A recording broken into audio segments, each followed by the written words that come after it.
Assalamu alaikum, fourth year. Hope you all will be fine with the blessing of Allah Almighty. The fourth year, today is Monday and date is 7 December 2020. And as I told you in Saturday lecture that I will discuss about essay writing, that how to write an essay. तो चलिए students discuss करते हैं मज़मून या ऐसे कहते किसको हैं। मज़मून यानी ऐसे जो अंग्रेज़ी ज़ुबान का वर्ड है जिसको फ्रांसीसी ज़ुबान से लिया गया है।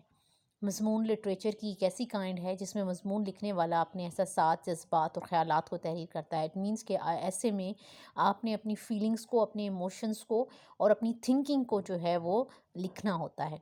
इसके अलावा मज़हब, नफ्सियात, तारीख़, माशियात और दीगर उलूम व फ़नून के मुतल्लिक़ अपनी मालूमात बयान करता है। यानी इसमें आप अपने रिलीजन से रिलेटेड, साइकोलॉजी से, हिस्ट्री से, इकनॉमिक्स से रिलेटेड जो है, अपनी आर्ट से रिलेटेड जो है, अपनी जो नॉलेज है उसको शेयर करते हैं अकॉर्डिंग टू द सब्जेक्ट। यानी जो जिस सब्जेक्ट पे लिखा जाता है ऐसे आप उसमें अपनी नॉलेज शेयर करती हैं उस सब्जेक्ट, उस मौजू से रिलेटेड। मज़मून चाहे किसी भी मौजू पर हो, यानी अब वो सब्जेक्ट जो है वो किसी भी चीज़ से रिलेटेड हो सकता है, वो किसी भी टॉपिक पर हो, यानी आपका टॉपिक कोई भी हो सकता है। वो आर्ट से रिलेटेड हो सकता है, वो हिस्ट्री से रिलेटेड हो सकता है, वो रिलीजन से रिलेटेड हो सकता है। यानी टॉपिक आपके ऐसे का कोई भी हो, इसमें आपने अपनी नॉलेज को इम्पार्ट करना होता है, अपनी नॉलेज को शेयर करना होता है। फ़नी लिहाज से इसके 3 दर्जे हैं, यानी टेक्निकली जब हम किसी भी ऐसे को लिखते हैं तो उसके 3 पार्ट्स हैं। सबसे पहले आपने क्या करना होता है, उसमें इंट्रोडक्शन देना होता है। You have to give introduction related to that subject, जिसको हम तारुफ़ कहते हैं। उसके बाद बॉडी ऑफ़ द ऐसे होता है जिसमें आप नफ्से मज़मून लिखते हैं, यानी उस सब्जेक्ट, उस टॉपिक से रिलेटेड जो कुछ आप जानते हैं आपने उसमें शेयर करना होता है, लिखना होता है। इसके बाद एंड में आता है कंक्लूजन, जिसमें आप अपनी सजेशंस भी दे सकते हैं और आपने उसको कंक्लूड करना होता है। ठीक है, ये हैं आपके मेन 3 पार्ट्स। लेकिन इस इंट्रोडक्शन से पहले अब जो ऐसे आपको पेपर में आता है वो 25 मार्क्स का ऐसे आपको पेपर में आता है, जिसमें 5 मार्क्स आपको आउटलाइंस के दिए जाते हैं और बाकी 20 मार्क्स जो हैं वो आपकी ऐसे की एक्सप्लेनेशन के लिए दिए जाते हैं। अब आउटलाइन किसे कहते हैं और आउटलाइन जो है वो लिखते कैसे हैं। यूनिवर्सिटी के अंग्रेज़ी के पर्चा में यानी पेपर बी में मज़मून 25 नंबर का होता है, जिसमें 5 नंबर आउटलाइंस के होते हैं, जैसे कि मैंने अभी आपको बता दिया है। दरअसल आउटलाइंस वो नुकात होते हैं जिनकी बुनियाद पर आप ऐसे लिखते हैं। होता क्या है कि आउटलाइंस जो हैं वो पॉइंट्स होते हैं जिनको आप फर्दर एलेबोरेट करके, एक्सप्लेन करके जो है वो बॉडी ऑफ द ऐसे में लिखते हैं। आउटलाइन का मकसद क्या है, आउटलाइन हम बनाते क्यों हैं। आउटलाइन के जो मकासद हैं उनमें से पहला मकसद ये होता है या उसका ये ऑब्जेक्टिव होता है कि आउटलाइन मजमून लिखने वाले के राइटिंग स्टाइल को उजागर करता है। यानी कि राइटिंग स्टाइल कैसा है आपका, किस स्टाइल में आप लिख रहे हैं, वो बड़ा मैटर करता है। आउटलाइन लिखने से वो अंदाज़ा हो जाता है।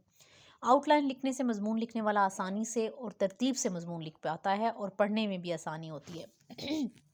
सॉरी, जब आप आउटलाइन लिखते हैं तो इससे क्या होता है, आउटलाइन लिखने से आपको आइडिया हो जाता है कि आपने कौन कौन से पॉइंट और किस ऑर्डर से जो है आपने मजमून में जो है वो शेयर करने हैं। उसके बाद आपने जो है उससे क्या होता है कि फ़र्दर आपको बॉडी ऑफ द ऐसे में वो एग्ज़ामिनर को, टीचर को पढ़ने में भी आसानी हो जाती है और आप जो है आपके लिए भी आसानी होती है, क्योंकि आपका माइंड जो है वो इतना रैंडमली आपके माइंड में पॉइंट्स आ रहे होते हैं तो आपको समझ नहीं आती कि आपने उनको किन ऑर्डर में लिखना है। लेकिन जब आप सोच समझ के आउटलाइंस लिख लेते हैं और एक दफ़ा उसका एक स्केच आपके सामने आ जाता है तो आपको पता चल जाता है कि आपने इंट्रोडक्शन के बाद कौन से पॉइंट को पहले अपने ऐसे में डिस्कस करना है। आउटलाइन लिखने से एग्जामिनर पर अच्छा असर पड़ता है। ऑब्वियसली आपका राइटिंग स्टाइल बहुत इम्पैक्ट डालता है आपके चेक करने वाले पर। मजमून की आउटलाइंस को तरतीब वाइज लिखने के बाद इसी तरतीब से 5 पैराग्राफ्स में तकसीम कर दें। ये 5 पैराग्राफ्स में डिवाइड करने का मकसद ये है कि आउटलाइंस 5 मार्क्स की होती हैं तो मिनिमम आपको 5 आउटलाइंस लिखनी चाहिए। अगर आप ज़्यादा आपके माइंड में पॉइंट्स आ रहे हैं तो आप लिख सकते हैं, लेकिन मिनिमम आपके पास 5 आउटलाइन ज़रूर होनी चाहिए मेन, और उन्हीं को जिस ऑर्डर से आपने आउटलाइंस में लिखा है उन्हीं ऑर्डर से आप उसको फर्दर एक्सप्लेन कर दें। अब मजमून लिखने के लिए कुछ नेसेसरी इंस्ट्रक्शंस हैं जिनमें सॉरी अगेन, जिनमें से फ़र्स्ट है मजमून का इंतखाब सोच समझ कर करें।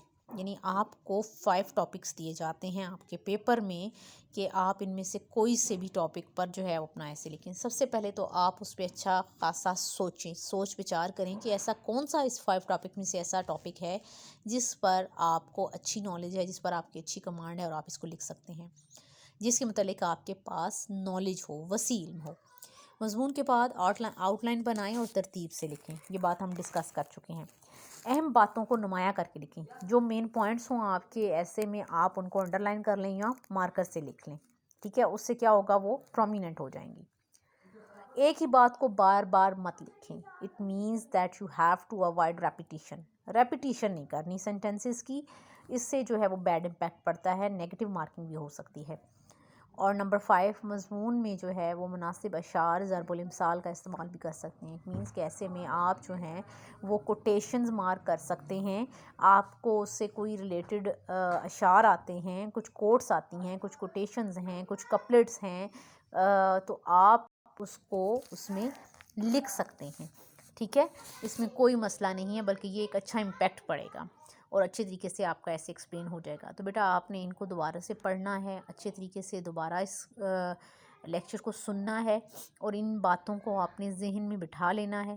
اس کے بعد نیکسٹ میں نے آپ کو اب جو ہے وہ کچھ ٹاپکس بتا دوں گی جو آپ 1 بائی 1 اس کو یاد کرنا شروع کر دیں، ٹھیک ہے، اس کو اچھے طریقے سے لرن کر لیں، اور پھر نیکسٹ میں آپ کو سینٹیاگو والے ہم لوگ ناول کے کوسچنس کر رہے تھے، نیکسٹ آپ کا جو کوسچن ہوگا وہ ہوگا the old man's talking to himself, Santiago جو بوڑھا آدمی تھا اس کی اپنے سے خود کلامی پہ جو کوسچن دیا ہوا ہے آپ نے وہ کرنا ہے، جس کو ہم سولولوکی بھی کہتے ہیں، خود کلامی کو ہم سولولوکی بھی کہہ سکتے ہیں۔ کوسچن آپ کو ویسے بھی آ سکتا ہے کہ ڈسکرائب سینٹیاگو سولولوکی، کہ سینٹیاگوز کی جو سولولوکی ہے، خود کلامی ہے، جو وہ ناول میں خود سے باتیں کرتا ہے، اس کے بارے میں لکھیں۔ ایگزام پوائنٹ آف ویو سے امپورٹنٹ کوسچن ہے، آپ نے بیٹا اس کو پریپیئر کرنا ہے۔ کل میں آپ کو اس کا ٹیسٹ دوں گی، ساتھ میں آپ کوشش کروں گی کل ہی میں آپ کو کچھ ٹاپکس بتا دوں جو آپ جو ہیں وہ ایسے اس کی یاد کرنا شروع کر دیں، ٹھیک ہے۔